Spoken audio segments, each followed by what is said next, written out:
Part 1 of this National Naval Aviation Museum virtual tour series features pre-World War II aircraft that are displayed in the museum. Enjoy viewing photos and videos while listening to information about these vintage aircraft.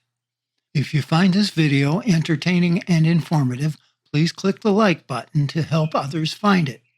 Thank you and enjoy your tour. The Navy requisitioned the Curtiss Model E after a civilian pilot demonstrated that it could operate from a ship, making it the Navy's first aircraft, and it was designated A-1. Its triad nickname derived from the fact that, in addition to flying, its pontoon floats and retractable landing gear allowed it to operate from both land and water. It was the platform for early experiments, including making the first night water landing without the benefits of landing lights, testing airborne wireless communication, and making a cross-country flight covering 112 miles in 122 minutes. It also participated in early catapult trials, though the aircraft plunked into the Severn River during its first test launch on July 31, 1912. This triad was one of two replicas built to commemorate naval aviation's 50th anniversary. The Fokker D.VII was a very strong, simple, high-performance German aircraft that was easy to build and maintain.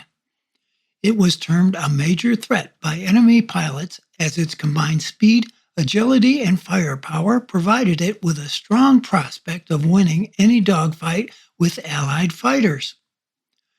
It was so good that the Versailles Treaty required all D-7s to be turned over to the Allies, with the Navy acquiring 6 for use as Marine Corps trainers. The museum's example is a replica aircraft constructed using some original parts and was once in flyable condition. The Sopwith Camel was introduced in 1917 to the British Royal Naval Air Service and soon to the Royal Flying Corps.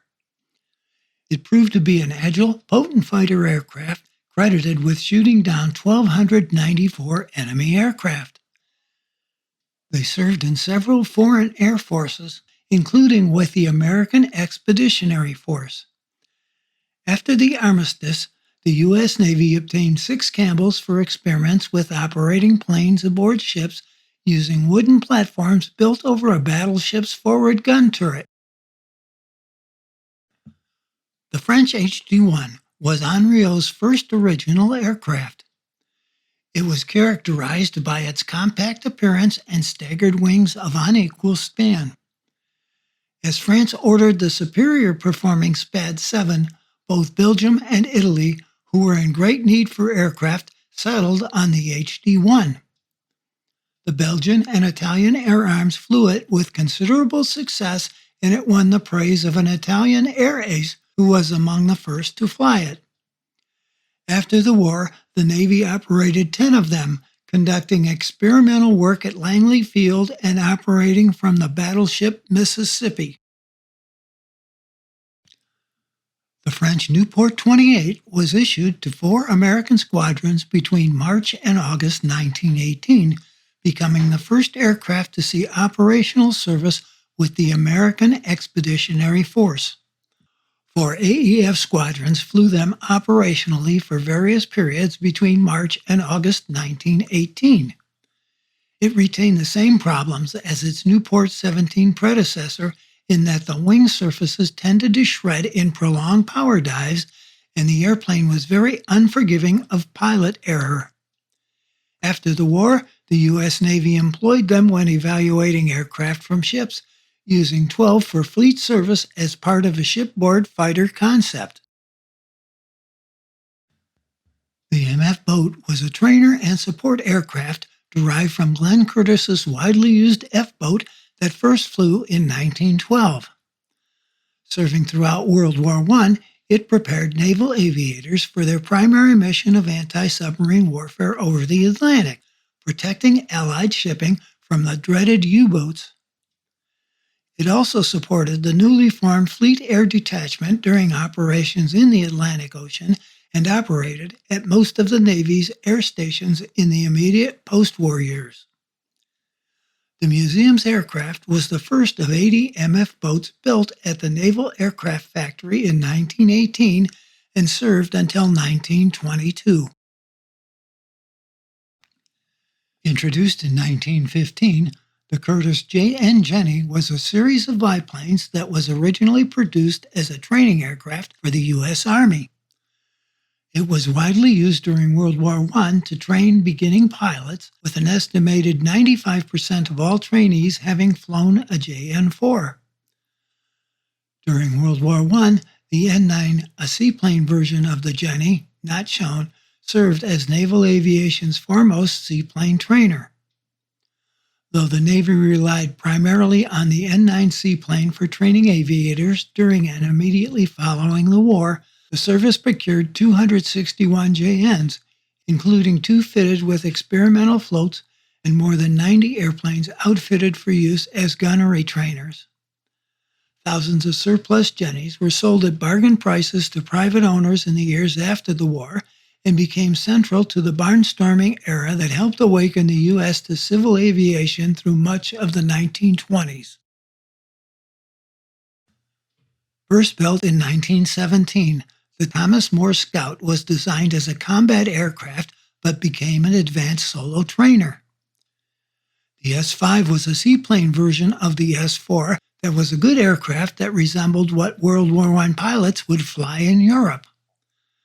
The Scout was durable and remained on the aviation scene after the war. The displayed S-5 Scout is painted with Marine Corps markings. Vought built several VE-7s introduced in 1922 for testing in response to a government request for an advanced training aircraft. It came out on top in an open government competition with 7 other aircraft. The Bureau of Aircraft briefly considered having it built as a fighter, but decided to stick with it as an advanced trainer. The Bluebird participated in some of naval aviation's signature events during the 1920s. It made the first ever takeoff from a U.S. carrier, Langley, on October 17, 1922, served as the platform for tests of compressed air catapults for floatplane operations from battleships and cruisers, and staged early experiments in the development of dive bombing tactics. This aircraft is a replica that was built by the Vought Aircraft Heritage Foundation. The Curtiss fledgling, whose first flight was in 1927, was a primary trainer developed for the United States Navy and was designated the N-2C. The pilot and instructor sat in a tandem open cockpit, and the fixed tail skid undercarriage could be easily swapped for a large central pontoon and outrigger floats under the wings for seaplane training. Fledglings spent most of their service lives assigned to Naval Reserve training bases throughout the country. By the late 1930s, these surviving aircraft were modified with tricycle landing gear and equipped with radio control, not shown, serving as anti-aircraft artillery targets. 6 specially equipped Consolidated Model 14 Husky Jr. 2-seat trainers were purchased by the Navy in 1930, were designated N2Y, and assigned to the rigid airships Los Angeles and Akron. They were rigged with skyhooks and trained pilots on in-flight launching and recovery from the airship's trapeze gear in preparation for flying Curtiss F-9C Sparrowhawk fighters, not shown, from flying aircraft carriers. The Los Angeles was retired and the Akron crashed in 1933, leaving only the Macon in this role, and it crashed in 1935. Advances in shipboard operations and an airship's vulnerability to weather and questionable survivability in war took away airships' funding, ending the airship project. The Husky Jr.'s first flight was made in 1928.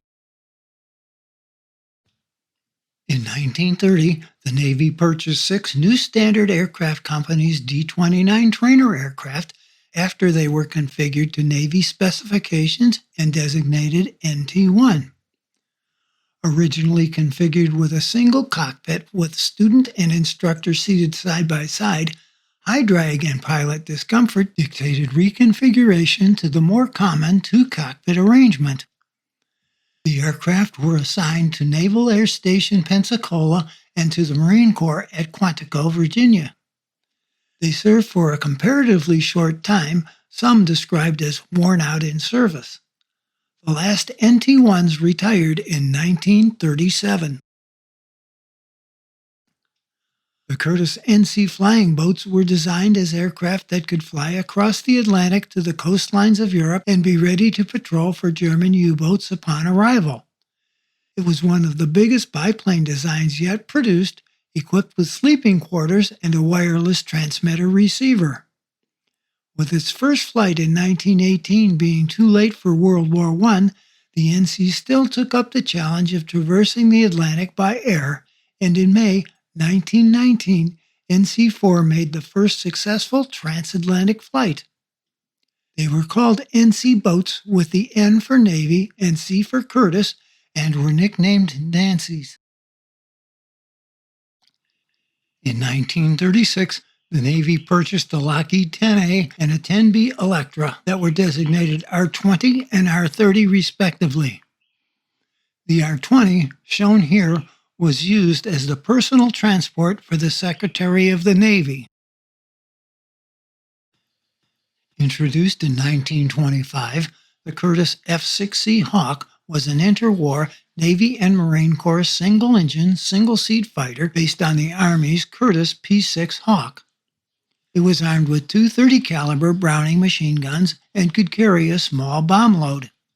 The Hawk served a critical role in developing dive bombing tactics, being one of the earliest aircraft with an airframe strong enough to make the steep dives necessary for accurate strikes. It was the last Navy aircraft to employ liquid-cooled engines. The museum acquired this aircraft in 1986 and then restored it in the markings of Bureau number A6969. Introduced in 1927, the Curtiss F-7C Seahawk was a carrier-capable biplane fighter aircraft of the United States Navy and Marine Corps and was the first aircraft designed expressly for the Navy. They were armed with two fixed .30 caliber Browning machine guns. The Navy ordered 17 of the new aircraft, and deliveries were completed between December 1928 and January 1929. However, it was never assigned shipboard duties, instead serving with the Marine Corps in Fighting Squadron 5M, where the squadron gained fame flying exhibitions around the country.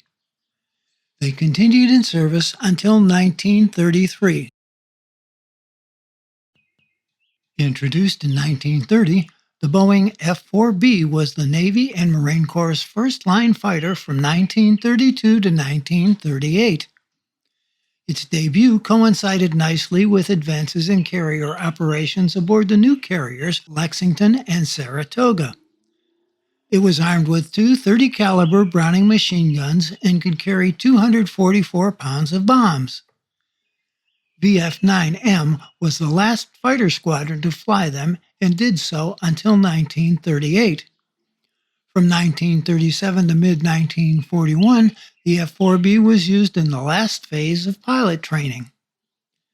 This aircraft is actually a P-12E restored to appear as an F-4B-4 with the markings of Marine Corps Fighting Squadron 6B, Felix the Cat. Introduced in 1932, the Curtiss F-11C Goshawk is a naval biplane fighter that saw limited success. The only U.S. Navy units to operate the F-11C were the Navy's famous Hi-Hat Squadron, VF-1B, aboard the carrier Saratoga, and VB-6, briefly assigned to the Enterprise.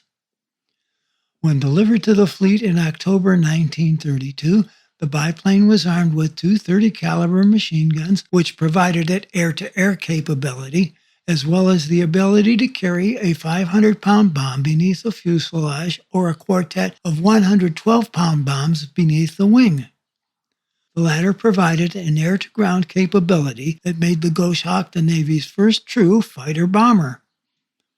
Official recognition of this fact came in March 1934 when the F-11C was redesignated the BFC. The new designation noting both the bombing and fighting missions. This BFC-2 was restored over a 3-year period by Worldwide Aeronautical Industries using some original components. It is displayed in the markings of Bureau number 9332, which flew with the hi-hats from the carrier Saratoga. Introduced in 1933, the FF-1 was Grumman's first complete aircraft designed for the U.S. Navy. It was revolutionary as it had retractable landing gear, an all-metal stress-skin fuselage, and an enclosed cockpit, all giant steps forward in aircraft design. It was armed with two 30-caliber Browning machine guns and could carry two 100 or 116-pound bombs under its wings. It had a top speed of 210 miles per hour, the fastest of any fighter in naval service at the time. A production order was placed for 27 two-seat FF-1s on December 19, 1932. The FF-1 entered fleet service in May 1933, eventually equipping the Fighting Squadron 5B Red Rippers. It flew from the deck of the USS Lexington beginning in 1934 until it was removed from frontline service in 1936. Introduced in 1936, Grumman's F-3F derived from the successful Grumman FF with a retractable landing gear, enclosed cockpit, and tailhook. It was armed with 130 and 150 caliber machine gun and could carry two 116-pound bombs, one under each wing. It was the last biplane fighter aircraft ordered by the United States Navy and equipped all units during the interwar years, but was withdrawn from fighter duty shortly before December 1941. Some remained as advanced trainers for some time until retired in 1942. The displayed F-3F last flew on August 29, 1940, when a malfunction forced the pilot to ditch off the San Diego coast. It was restored by volunteers and staff at the San Diego Aerospace Museum and retains its markings as a VMF-2 aircraft. I hope you enjoyed this tour of pre-World War II aircraft displayed at the National Naval Aviation Museum. If you did, then please click the like button, as doing so will help others find it. Also, if you want to see more of these videos, please subscribe. Thank you.